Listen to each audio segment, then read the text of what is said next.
Assalomu alaykum. Buxoro viloyati Kogon tumani Xalq banki Kogon filialiga biriktirilgan 77 68 77 69 77 66 sonli konturda biza bu yerda hozir sabzi o'simligi ekilgan bo'lib, hozirda yetishtirish jarayonlari kechyapti.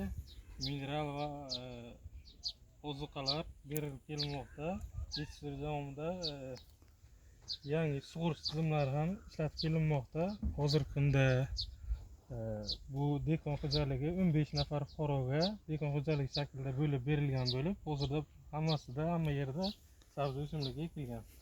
Bu ekilgan sabzi o'simligini hosili 100 tonnagacha hosil bo'lsa bo'ladi. Hozir shunday harakati davomida ketilyapti. Sabzi o'simligini yana kengaytirib, kelajakda yana olib uni kengaytirmoqchi.